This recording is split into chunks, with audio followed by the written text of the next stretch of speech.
ሰበር ዜና የምኒልክ እዝ ልዩ ዘመቻ ቆቦ ከተማ ዙሪያ ከባድ ተጋድሎ በማድረግ ድል አስመዝግቧል። በዳንግላ ከተማ የሚሊሻ ፋይናንስ ክፍል ኃላፊውን በገጀራ መተው ክላሽ ማርከው ፋኖን የተቀላቀሉ ወጣቶች በአርበኛ ዘመነ ካሴ ሽልማት ተበርክቶላቸዋል። ኢትዮጵያ በአሸባሪዎች መዳፍ ውስጥ ነች ሲል አርበኛ አስረስ ማረ ዳምጤ አስታውቋል። የቀድሞ ምክትል የሰላም ሚኒስትር ዴኤታ ታዬ ደንዳ በሐሰት 7 ዓመት ከ2 ወር ከተፈረደባቸው በኋላ ተጨማሪ 3 ክሶች ላይ ውሳኔ ለመስጠት ለታህሳስ 22 ቀን 2018 ተለዋጭ ቀጠሮ እንደተሰጣቸው ታውቋል። መግደልን እንደ ጽድቅ የሚቆጥረው ብልጽግና አሁንም አማራና ኦርቶዶክስን ማሳደዱን ቀጥሏል። ይህንን በተመለከተም አስቸኳይ መግለጫ ተሰጥቷል። ሰላም ጤና ይስጥልን ክቡራትና ክቡራን አድማጭ ተመልካቾች ከኢትዮ ራይት በዚህ ሰዓት የመረጃ ጊዜ በአርስቱ ያደመጣችኋቸውንና ሌሎችንም ጉዳዮች አሰናድተን ቀርበናል። እስከ ዝግጅቱ ፍጻሜ አብረን እንቆይም። የምኒልክ እዝ ልዩ ዘመቻ ቆቦ ከተማ ዙሪያ ከባድ ተጋድሎን እያደረገ ነው። የምኒልክ እዝ ልዩ ዘመቻ አሃድ ቆቦ ከተማ ዙሪያ ልዩ ስሙ ካራኤላ የተባለ ቦታ ላይ መሽጎ ያለ ጠላት ጋራም ትላንት ታህሳስ 7 2018 ጠዋት ከ3 ሰዓት እስከ ምሽቱ 1 ሰዓት ድረስ በተደረገ ተጋድሎ ከ30 በላይ ዙፋን ጠባቂ ሰራዊት በመደምሰስና በማቆሰል ከባድ ሰብአዊ ኪሳራ በማድረስ ታላቅ ድል አስመዝግበዋል። ቆቦ ከተማ ዙሪያ ካራኤላ የተባለ ቦታ ላይ መሽጎ ያለ ጠላት ወደ በዋ ሚካኤል ተኩለሽ ለመቆጣጠር በማሰብ ማጥቃት ያደረገ ሲሆን ልዩ ዘመቻዎቹ በአግባቡ በመመከት መልሶ ማጥቃትን በማድረግም እስከ ቆቦ ከተማ ጫፍ ድረስ ተከታትለው በመምታትም ከባድ መሳሪያውን ጨምሮ ይዞም እንዲሸሽ አድርገውታል። በልዩ ዘመቻ ከባድ ሰብአዊ ኪሳራ የደረሰበት ጠላት እንደለመደው የበቀል አፈሙዙን ወደ ንጹሃን በማዞር ሞርታርና መድፍ በማስወንጨፍ የንጹሃንን ሕይወት ቀጥፏል የተባለው። በዳንግላ ከተማ የሚሊሻ ፋይናንስ ክፍል ኃላፊውን በገጀራ መተው ክላሽ ማርከው ፋኖን በይፋ የተቀላቀሉ ወጣቶች በአርበኛ ዘመነ ካሴ ሽልማት ተበርክቶላቸዋል። አገዛዙ በአማራ ሕዝብ ላይ የሚያደርሰውን ግፍና መከራ የተረዱ 2 የዳንግላ ወጣቶች የሚሊሻ ፋይናንስ ክፍል ኃላፊውን በገጀራ ክላሽ በመማረክ የአፋብሃ ምዕራብ አማራ ቀጠና ቴዎድሮስ እዝ 105ኛ ኮር 55ኛ ክፍለ ጦርን በይፋ ተቀላቅለዋል። ወጣቶቹ ጀጃው ደሳለኝና ዳዊት ጌቱ ይባላሉ። ወጣት ጀጃው ደሳለኝ ከአሁን በፊት በሀገር መከላከያ ሰራዊት ለ2 ዓመታት በተለያዩ የኦሮሚያ ክልል አካባቢዎች በግዳጅ መቆየቱን ከኢትዮ ራይት ጋር በነበረው ቆይታ ገልጿል። በመከላከያ ቆይታውም በአማራ ተወላጆች ላይ ይደርስ የነበረውን ግፍና መከራ እንዳንገበገበው የገለጸ ሲሆን አጋጣሚዎችን በመጠቀም የመከላከያ ተቋምን ለቆ እንደወጣም ለኢትዮ ራይት ሚዲያ ተናግሯል። ሌላኛው ወጣት ዳዊት ጌቱ ይባላል። በዳንግላ ከተማ የመንግስት ገቢ ግብር ሰብሳቢ እንደነበረ ተናግሯል። አገዛዙ የከተማዋን ነዋሪዎች ለሚሊሻ ብር አውጡ በማለትም ማህበረሰቡን ሲያማርር ስራውን ለመልቀቅ እንደተገደደ ገልጿል። ወጣት ዳዊት ስራ ከለቀቀ በኋላ የከተማ ውስጥ ቀኝ በመሆን ሲሰራ መቆየቱን አስታውሷል። ሁለቱ የዳንግላ ወጣቶች በደንብ ከተመካከሩ በኋላ ጠላትን በገጀራ በመምታት ክላሽ በመማረክ ፋኖን ለመቀላቀል በቅተዋል። የአፋብሃ ምዕራብ አማራ ቀጠና ቴዎድሮስ እዝ ሰብሳቢ የአፋብሃ ሴንትራል ኮማንድ አባል አርበኛ ዘመነ ካሴ ለጀግኖቹ ትጥቅና ክላሽንኮቭ ሽልማት አበርክቷል። አርበኛው በፈጸማችሁት ጀብድ በጣም ኮርተናል፣ ይህ ልብ የሚጠይቅ ድርጊት ነው በማለትም ለጀግኖቹ የማበረታቻ መልእክትን አስተላልፏል። ኢትዮጵያ በአሸባሪዎች መዳፍ ውስጥ ነች ሲል አርበኛ አስረስ ማረ ዳምጤ አስታውቋል። ትላንት የጸረ ቅኝ አገዛዝ ተጋድሎ እቅድ የወጣበት የፓን አፍሪካኒዝም ፕሮጀክት የተተለመበት የአፍሪካ አንድነት ድርጅት ጥንስስ የተወለደበት የምኒልክ ቤተመንግስት ዛሬ የአፍሪካ ቀንድ የትርምስና የጥፋት እቅድ የሚታቀድበት ሆኗል ብሏል። ይህንን ሀቅ በአይኑ እያየ በጆሮ እየሰማም ራሱን የሚያታልለው ደግሞ ቁጥሩ ቀላል አይደለም ብሏል። ብሏል። የአገዛዙ የጥፋት ጫማዎች ግን የሁሉንም ጉበን መርገጣቸው አይቀርም ብሏል። ሂትለር ለሁለተኛው የዓለም ጦርነት ሲያሟሙቅም አሜሪካኖች ገለልተኛ መሆን ቢፈልጉም የኋላ ኋላም ገብተውበታል ብሏል። ራሻዎች የናዚ አገዛዝ ወዳጅ ሆነው ከጦርነቱ ውጭ ለመሆን ቢፈልጉም አልተቻላቸውም። እንግሊዞች የሚከተሉት የተለማማጭነት ስልትም የጦርነቱ አካል ከመሆን አላዳናቸውም። አጥፊዎች የሚራሩለት ህዝብ የላቸውም ያለው አርበኛ አስረስም ከአብይ አህመድ አገዛዝ በረከት የሚጠብቅ ሁሉም የሰላም አየር የሚተነፍሰው የመጥፋት ወረፋው እስኪደርስ ብቻ ነው ብሏል። ትውልዱ እያከናወነ ያለው ያለፉት ትውልዶች የቤት ስራን ጭምር ነው። ከጥቂት መቶ ዓመታት በፊት ከዚያ ወዲህ ከአንድ ምዕተ ዓመት ትንሽ ቀደም ብሎ በቅርቡ ከግማሽ ምዕተ ዓመት በፊት ሊከወኑ ሲገባም ባልተፈጸሙ ታሪካዊ ክውኖች ምክንያትም የአማራ ህዝብ ራሱ በሚከፍለው ግብር በተገዛ ጦር መሳሪያና አረመኔያዊ ስርዓት የተጋረጠበትን የመጥፋት አደጋ እየመከተ ይገኛል ብሏል። ይህንን ጦርነት በስኬት ከማጠናቀቅ በመለስ ያሉትን አማራጮች ሁሉ የአማራ ህዝብ የከፋ አደጋ ውስጥ የሚከቱ ናቸው ብሏል። የዓለም የኃይል አሰላለፍ የዓለም ጦርነት ውጤቶች ናቸው። የእንግሊዞች ኃያልነት ሙሉ በሙሉ በአሜሪካኖች የተተካው ሁለተኛው የዓለም ጦርነት በጀርመን ሽንፈት በመጠናቀቁ ነው። ራሽያ ማንነቱንና ስልጣኔውን ያተረፈው በዚሁ ጦርነት 27 ሚሊዮን ህዝብን ገብሮ ነው።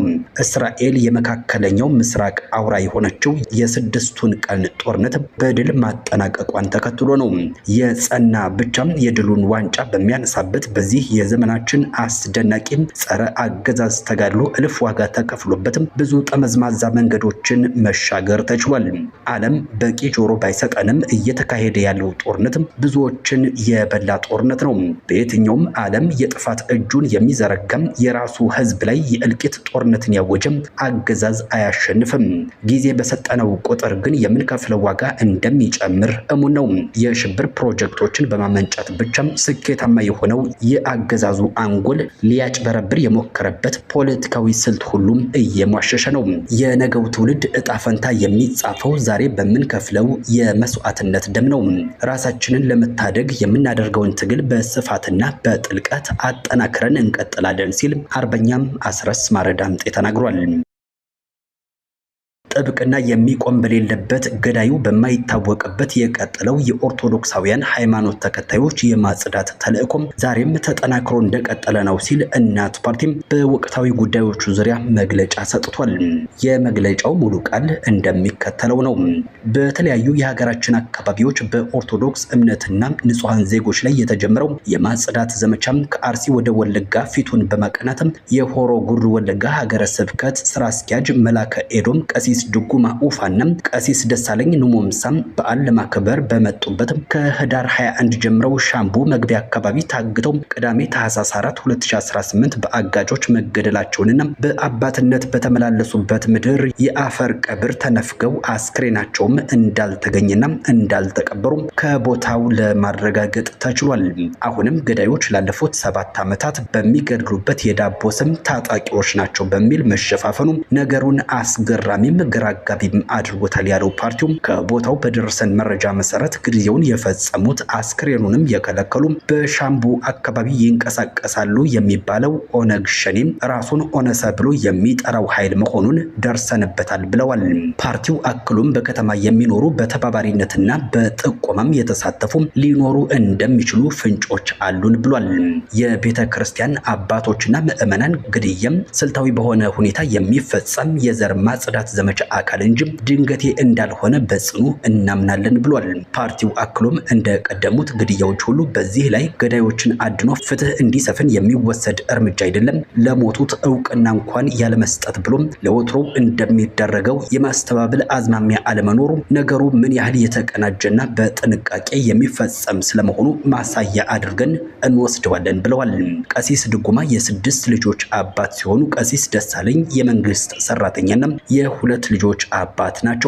በአንጻሩ ለነዚህ በእምነታቸውና በሃይማኖታዊ ተልዕኳቸው ምክንያት ለተገደሉ ወገኖቻችን ጥብቅና የሚቆም የሚከራከርላቸው አካል እንደሌለ ብናውቅም እናት ፓርቲ ይህንን ሃይባይ በሌለበት ሁኔታ የሚደረግን የዘር ማጽዳት ወይንም ማሳሳትም በጽኑ ያወግዘዋል ብሏል። በሌላ መረጃ የቀድሞ ምክትል የሰላም ሚኒስትር ዴኤታ ታዬ ደንዳም በሐሰት 7 ዓመት ከ2 ወር ከተፈረደባቸው በኋላ ተጨማሪ 3 ክሶች ላይ ውሳኔ ለመስጠት ለታህሳስ 22 2018 ዓ.ም ተለዋጭ ቀጠሮ እንደተሰጠባቸው ታውቋል። በወደቀ ዛፍ ምሳር ይበዛበታል ይሉታል ይሄ ነው። የፌዴራል ጠቅላይ ፍርድ ቤት ህዳር 26 ቀን በዋለው ችሎት የ7 ዓመት ከ2 ወራት እስር የበየነባቸው አቶ ታዬ ደንዳ በአዲሶቹ ክሶች ላይ ለመበየን ከፍተኛ ፍርድ ቤቱ ለታህሳስ 22 ተለዋጭ ቀጠሮ መስጠቱን ጠበቃቸው አበራ ንጉስ ለአዲስ ማለዳ ተናግረዋል። ዛሬ ታህሳስ 8 2018 ያስቻለው የፌዴራል ከፍተኛ ፍርድ ቤት ልደታ ምድብ አንደኛም የጸረ ሽብርና ህገ መንግስታዊ ጉዳዮች ችሎት ታዬ ደንዳ ከተከሰሱበትና ጠቅላይ ፍርድ ቤት ጥፋተኛ ናቸው ሲል የ7 ዓመት ከ2 ወር ፍርድ ከሰጠበት የህገ ወጥ የጦር መሳሪያ ይዞ መገኘት ወንጀል ውጪ በተመሰረቱባቸው 3 አዲስ ክሶች ላይ የዋስትና ብይን ለመስጠት ለታህሳስ 22 ተለዋጭ ቀጠሮ ተሰጥቷል። አዲስ የተመሰረቱት ክሶች መንግስትን በኃይል የመናድና ስለ መከላከያ ሰራዊት የሰሜን እዝ ጥቃትና ተያያዥ ጉዳዮች ላይ ጠቅላይ ሚኒስትሩ አሉኝ ብለው የሰጡት መረጃ መከላከያ ላይ የተደረገ አደናጋሪ ወሬ ወይንም የሐሰተኛ መረጃ መንዛትና ብልጽግና የአንድ ሰው ስልጣን ለማቆየት የተደራጀ ፓርቲ ነው በሚሉት ጉዳዮች ነው። ፓርቲው በአመዛኙ የማፊያ ባህሪ ያለው መንግስት እንዲመሰረት አስተዋጽኦ ያደረገ እንጂ የህዝብን ፍላጎት ለማስፈጸም የተደራጀ አይደለም በማለትም በሀገሪቱ ህገ መንግስት መሰረት የተመረጠን መንግስት ስም በማጉደፍ የሚሉ መሆናቸውን ጠበቃቸው ከዚህ በፊት ተናግረው ነበር። በሌላ መረጃ በበርካታ የአፍሪካ ሀገራት ላይ ተጽዕኖ ያሳደረው የትራምፕ አዲሱ የጉዞ እገዳም አነጋጋሪ ሆኗል። እስካሁን ኢትዮጵያም አልተጠቀሰችም። ግን በአሜሪካ በጊዜያዊ ጥበቃ ስር የሚገኙ ኢትዮጵያውያን ስጋት ላይ ናቸው። የዩናይትድ ስቴትስ ፕሬዝዳንት ዶናልድ ትራምፕ የተለያዩ አፍሪካ ሀገራት ላይ ያነጣጠረ የአሜሪካ መግቢያ ቪዛ እገዳዎችን ጥለዋል። ወደ ዩናይትድ ስቴትስ ለመግባት ከፊል የቪዛ እገዳ የተጣለባቸው የአፍሪካ ሀገራት ናይጄሪያ እና ታንዛኒያን ጨምሮ ቡሩንዲ፣ ጋምቢያ፣ ማላዊ፣ ሴኔጋል፣ ጋቦን፣ ዛምቢያ እና ዚምባብዌ ተጠቅሰዋል። ሙሉ በሙሉ የመግቢያ እገዳ የተጣለባቸው ደግሞ ቡርኪና ፋሶ፣ ኒጀር፣ ማሊ፣ ሴራሊዮን፣ ደቡብ ሱዳን፣ ኤርትራ፣ ሱዳን፣ ኮንጎ ሪፐብሊክ እና ሶማሊያ ይገኙበታል። ዋሽንግተን ላይ የሚገኘው የአሜሪካ መንግስት እንደገለጸው የእገዳ ውሳኔው በጸጥታ ጉዳዮች፣ በቪዛ መረጃ መዛባት፣ በማጣራትና መረጃ መጋራት ላይ ባሉ ክፍተቶች ምክንያት ነው። አዲሱ የትራምፕ ወደ አሜሪካ የጉዞ እገዳ ገደብ በተለይ ጋናና ኬንያ፣ ደቡብ አፍሪካ፣ ዩጋንዳና ሩዋንዳን አይጨምርም። የነዚህ ሀገራት ዜጎች አሁንም ያለምንም ችግር ወደ አሜሪካ በመግቢያ ፈቃድ ቪዛም ወደ አሜሪካ ለመጓዝ ብቁ ሆነው ይቆያሉ ተብሏል። ኢትዮጵያ በከፊል ከተከለከሉም ሆነ ሙሉ በሙሉ ተከለከሉ ከተባሉት ዝርዝር ውስጥ አልተጠቀሰችም። ይሁንና በአሜሪካ በጊዜያዊ ጥበቃ ስር የሚገኙ ኢትዮጵያውያን ጊዜያዊ የመኖሪያ ፈቃዳቸው መታገዱ ህግን ከሳምንት በፊት የሀገር አስተዳደር ሚኒስቴር መስሪያ ቤት ማስታወቁ ይታወሳል። ክቡራትና ክቡራን አድማጭ ተመልካቾች የሰዓቱ መረጃዎቻችን የተከታተላችኋቸውን ይመስሉ ነበር። ጤና ይስጥልን።